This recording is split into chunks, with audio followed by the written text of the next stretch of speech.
Alors après vous avoir présenté les éléments d'ordre général du dispositif Clin d'œil à la vie, après vous avoir expliqué comment fonctionnait le code SOS, je vais maintenant arriver en détail sur le code parlé.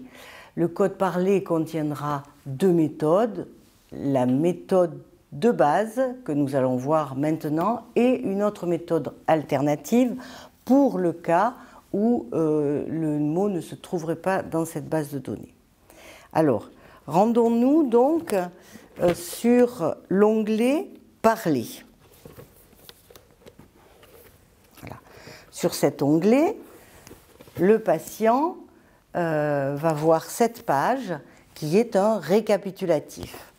Vous, de votre côté, vous allez pouvoir avoir cette partie sous forme de tutoriel. Alors, comme je vous l'ai déjà expliqué, nous allons partir sur ces 8 questions pour déterminer la catégorie à laquelle appartient le mot que le patient veut vous indiquer. Nous avons catégorisé ces mots en 8 parties et il va falloir bien être vigilant à ce que veut bien dire la question. Je m'explique. Vous avez ici la méthode. Donc pour savoir quel mot vous voulez me dire, je vais vous poser 8 questions. Est-ce une douleur ou une sensation? Une douleur ou une sensation? Qu'est-ce que ça peut bien être? Eh bien, par exemple, est-ce que vous avez des ecchymoses, si je vais dans le E? Ressentez-vous un engourdissement? Ressentez-vous un étourdissement? Un éternuement? Si je change de lettre, un mal, une douleur, ça peut être une migraine, ça peut être un malaise, ça peut être une souffrance due à sa mémoire, un sentiment que l'on perd la mémoire. Voilà, tous les mots qui sont là ont bien un sens. Un mal, une douleur, ce n'est pas une partie du corps. Si j'ai mal à la main, je ne vais pas indiquer une douleur, je vais indiquer directement la partie du corps. Si je veux situer l'endroit de la douleur, je vais indiquer la partie du corps. Attention à ne pas confondre les deux.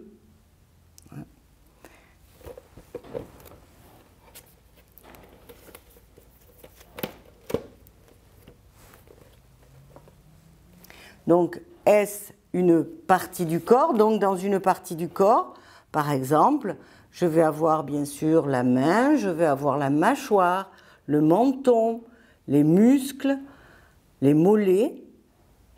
Ça, ce sont des parties du corps. Est-ce un objet ou quelque chose? Lorsque l'on parle d'un objet, là également, on sait que c'est une matière inerte que l'on peut détenir. Ce n'est pas une partie du corps, ce n'est pas une douleur. Donc, un objet, prenons des exemples. Un objet, ça va être un mouchoir, ça va être un matelas, un magazine, une machine,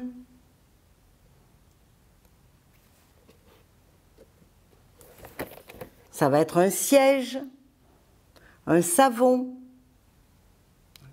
ça peut être un stylo. Voilà donc des exemples d'objets. J'insiste sur ces questions-là parce que l'expérience a fait que les les difficultés que l'on peut avoir, c'est souvent sur la définition de ces mots et de ces questions. Ensuite, nous allons avoir la question est-ce qu'il s'agit de faire ou de faire faire une action? Alors, dans cette catégorie, on va avoir des mots qui sont des verbes et généralement à l'infinitif. Par exemple, nourrir, organiser, nettoyer, soulager, servir, soigner, sortir. Vous voyez bien ici qu'il s'agit de verbes, d'actions qui ne doivent pas être confondus avec d'autres mots. Si je parle d'une personne, d'un être vivant, donc, je vais avoir des exemples comme un enfant, un époux, un ergothérapeute, un étudiant, un endocrinologue. Et là, je vais pouvoir amender ma base de données avec des mots supplémentaires que je vais établir à l'entrée du patient. En ce qui concerne les personnes, je vais pouvoir ajouter les prénoms des soignants, par exemple, chacun à la lettre correspondante, les prénoms de ses proches, tout ce qui va constituer son environnement. Ça peut être des objets qui lui sont propres, ça peut être des dispositifs médicaux qui lui sont propres également, ou qui sont propres au service.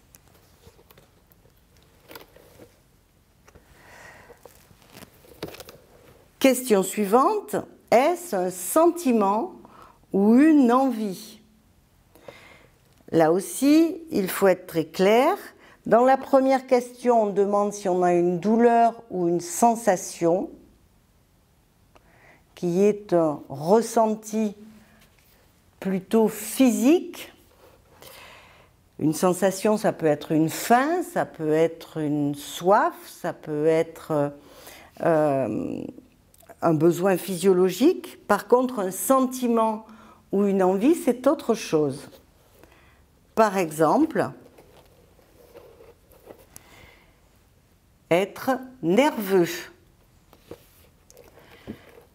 être sensible, stupide, sérieux, seul, sévère, sympathique. Voilà des termes qui correspondent bien à des sentiments que le patient peut ressentir lui-même ou qu'il ressent éventuellement à travers vous. Abordons la question du moment. Le moment, c'est un instant dans le temps qui est symbolisé ici par une montre qui indique quand. Quand, c'est pour situer dans le temps un moment, donc avec la lettre H par exemple, ça peut être hier, ça peut être heure, ça peut être hiver. Avec une autre lettre, par exemple le S, ça peut être le soir, samedi, ça peut être semaine, septembre, saison. Donc voilà, à titre indicatif, les mots que l'on peut trouver. Enfin, il y a la dernière catégorie qui s'appelle « Autres ».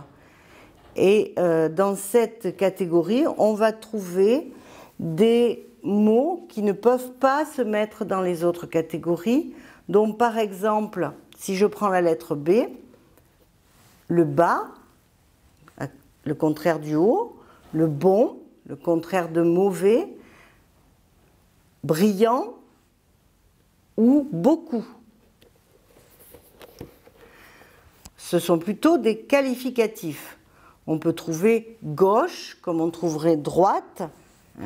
On peut trouver grave, grand, gros, gourmand, etc. Voilà, donc j'espère que vous y voyez plus clair sur ces définitions. Et je vais vous donner un exemple qui se situe d'ailleurs ici. On va dire, et on va expliquer au patient qui veut du parfum, que ce parfum est un objet. Il s'agit d'un flacon, c'est bien un objet. On ne peut pas confondre parfum avec parfumer. Parfumer, c'est faire quelque chose. Parfum, c'est bien un objet. Donc, quand on va poser la question au patient, est-ce une douleur, une sensation, il ne va pas répondre, puisqu'il ne dit pas non. Une partie du corps, il ne va pas répondre non plus, ça ne correspond pas. Un objet, quelque chose, il va nous dire oui. Il va valider cette catégorie. Donc là, nous savons que c'est un objet et nous allons réciter l'alphabet lentement. Et lorsque nous arrivons à la lettre P, que le patient aura validé, nous nous rendrons sur cette page du P et nous trouverons dans la liste le mot parfum que le patient n'aura plus qu'à valider.